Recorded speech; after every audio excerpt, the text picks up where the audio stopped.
Assalamualaikum warahmatullahi wabarakatuh, sahabatku sekalian. Bertemu kembali dengan saya, Cahyadita Karyawan. Kita berbincang ringan lagi ya tentang dunia tulis-menulis. Kita terus-menerus belajar agar semakin bisa meningkatkan kualitas kita, produktivitas kita dalam dunia tulis-menulis. Sekarang saya mau cerita tentang menulis artikel di koran. Nah, sahabat sekalian, jika Anda pengen menulis untuk kepentingan publikasi di koran, maka sebetulnya itu tidak sulit ya, bagi kita semuanya tidak sulit. Apalagi bagi Anda yang sudah terbiasa menulis harian, yaitu pasti akan lebih mudah lagi. Nah, opini atau artikel yang ada di koran, Anda lihat ya di koran nasional atau koran lokal gitu, itu pasti ada halaman, entah di halaman kedua atau di halaman ketiga, atau ada yang halaman keempat dan halaman kelima, tapi selalu ada halaman yang memuat opini pembaca. Nah, itu yang sering kita sebut sebagai opini atau artikel. Opini atau artikel itu sebetulnya hanya terdiri dari 4 bagian. Yang pertama, Anda nanti lihat koran ya, contoh koran apa saja bebas.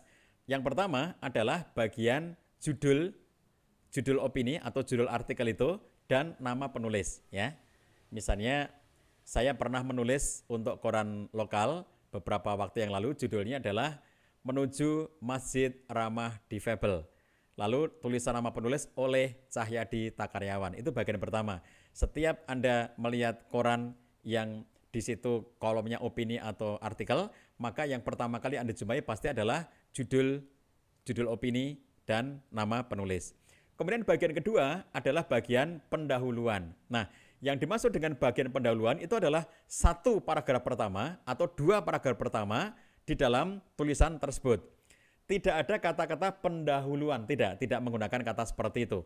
Tetapi paragraf pertama atau bisa jadi dua paragraf pertama itu adalah pendahuluan yang Anda gunakan untuk menjadi daya tarik bagi pembaca.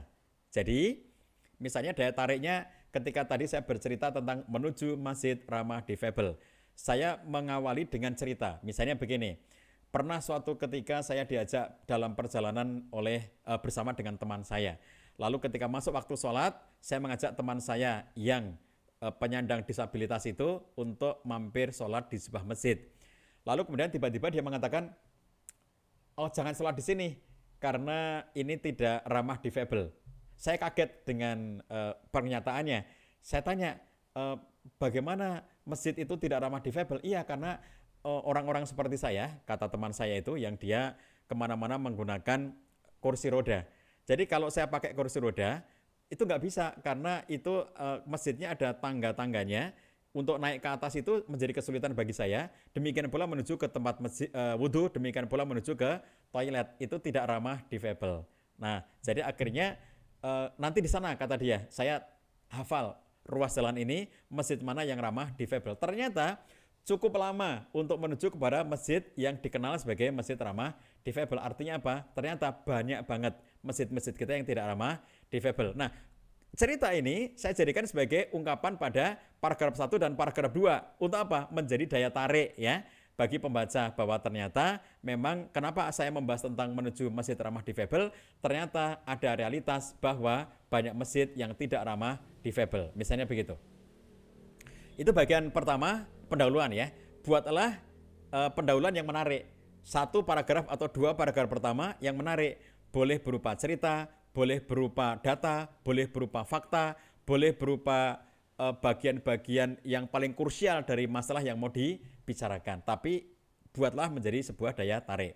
Bagian ketiga dari artikel atau opini adalah bagian isi atau pembahasan. Setelah pendahuluan, kemudian masuk mulai pembahasan. Jadi tidak perlu ada pembahasan, tidak perlu ada kata-kata seperti itu ya. Tapi kemudian kita bisa membaginya menjadi beberapa subjudul. Contohnya misalnya ketika mulai masuk ke bagian isi atau pembahasan, saya mengatakan bahwa ada beberapa perangkat yang perlu dipersiapkan oleh masjid agar dia bisa ramah terhadap difabel. Kemudian saya uraikan satu persatu. Nah, jadi di situ ada beberapa paragraf yang membahas ya, seperti apa masjid yang ramah difabel, apa kendalanya dan apa-apa yang diperlukan agar masjid itu betul-betul bisa ramah difabel. Itu mungkin bisa dari 5 paragraf sampai 10 paragraf tergantung panjangnya tulisan kita gitu ya, dibahas dalam bagian itu. Boleh dibagi menjadi beberapa sub-judul supaya pembaca merasa tidak jenuh dengan adanya sub-judul itu. Lalu bagian yang terakhir, yang keempat adalah bagian penutup atau bagian akhir. Bagian penutup ini bisa berupa kesimpulan, bisa berupa rekomendasi, bisa berupa ajakan, bisa berupa amanat langsung, ya, bisa juga bisa berupa renungan atau yang lainnya. Nah, jadi misalnya kalau berupa ajakan, misalnya melalui tulisan ini saya mengajak semua masyarakat Muslim agar memperhatikan masjidnya masing-masing. Upayakan agar masjid kita selalu ramah difabel. Jangan sampai masjid kita menjadi masjid yang tidak ramah difabel gitu ya. Itu contoh satu paragraf terakhir atau 2 paragraf terakhir yang kita gunakan sebagai penutup tanpa harus ada kata penutup. Nah, tidak perlu seperti itu ya. Jadi ini adalah badan tulisan secara keseluruhan. 4 bagian, judul dan nama penulis, keduanya adalah pendahuluan, ketiganya adalah isi atau pembahasan, keempatnya adalah penutup. Semua opini atau artikel koran sebetulnya hanya terdiri dari 4 bagian itu.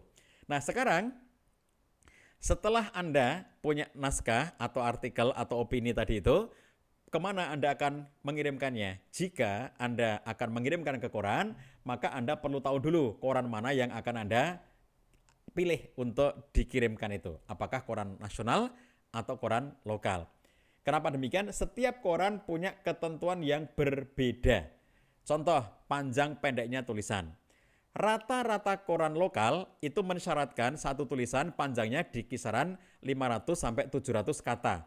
Satu opini Anda atau satu artikel Anda untuk koran itu kisarannya antara 500 sampai 700 kata. Misalnya koran lokal Jogja. Saya tinggal di Jogja, koran lokalnya adalah Kedaulatan Rakyat. Salah satu dari koran lokal Jogja adalah Kedaulatan Rakyat.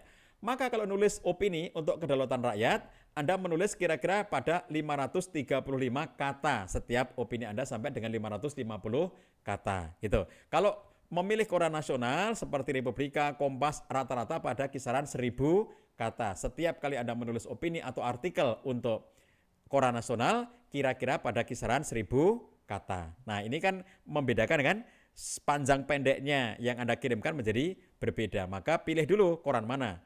Saya ambil contoh aja biar kita bertahap. Mulailah dari koran lokal. Di setiap kota Anda tinggal, Anda pasti punya koran lokal ya, seperti kalau di Jogja Kedaulatan Rakyat, kalau di Jawa Tengah Suara Merdeka, kalau di Bandung, di Jawa Barat Pikiran Rakyat gitu ya. Kalau di daerah-daerah lain ada Aceh Pos, ada Jambi Pos, ada Riau Pos dan seterusnya. Itu lokal-lokal begitu. Nah, ketika Anda sudah menetapkan, misalnya contohnya saya menetapkan koran Kedaulatan Rakyat ya, KR di Jogja. Maka yang harus saya lakukan adalah melihat ketentuan yang tertulis di koran itu. Dengan mudah saya mendapatkan di kolom redaksional itu, nanti di sana ada ketentuan mengirimkan naskah untuk opini, silakan kirim ke alamat redaksi sebagai berikut. Kemudian panjang tulisan sebagai berikut, gitu ya. Itu ada ketentuan-ketentuannya, lalu menyertakan pada saat mengirimkan itu misalnya dengan scan KTP dan seterusnya. Itu yang perlu kita lakukan, harus mencermati kemana kita mengirimkannya, yang itu sudah tertulis di koran masing-masing. Setiap koran ada ketentuannya. Oke. Nah, setelah itu kemudian baru Anda kirimkan. Itu cara teknisnya ya. Anda kirimkan ke alamat email itu.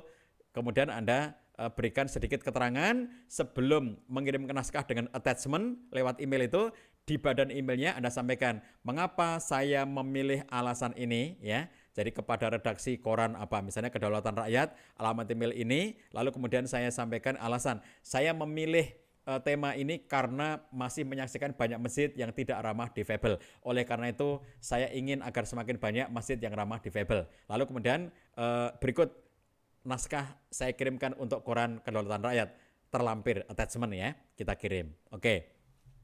Terakhir dari saya, kalau Anda pengen lebih mudah untuk diterima di koran itu, caranya adalah kalau misalnya Anda sudah memilih korannya yang akan dimuat itu misalnya KR, Kedaulatan Rakyat, caranya Anda berlangganan koran KR itu minimal seminggu ya. Kalau Anda memilih koran Kompas, Anda langganan minimal koran Kompas seminggu. Kalau Anda memilih koran Republika, Anda pilih berlangganan koran Republika itu seminggu. Lalu selama 1 minggu itu, sepekan itu, tugas Anda adalah membaca setiap hari semua artikel yang masuk di situ. Hari Senin ya, Anda baca semua artikel yang masuk di koran yang Anda pilih itu. Hari Selasa biasanya ada 2 sampai 4 ya, tergantung korannya. Ada yang cuma 2, ada yang sampai 4 gitu, bahkan ada yang lebih dari 4. Jadi Anda baca semuanya. Kalau koran lokal kayak Kedaulatan Rakyat itu hanya 2, setiap harinya ada hanya 2 artikel atau opini yang dimuat. Anda baca 2 hari Senin, Selasa 2 lagi opini Anda baca, Rebo, Kamis, Jumat, Sabtu, Minggu Anda baca setiap harinya.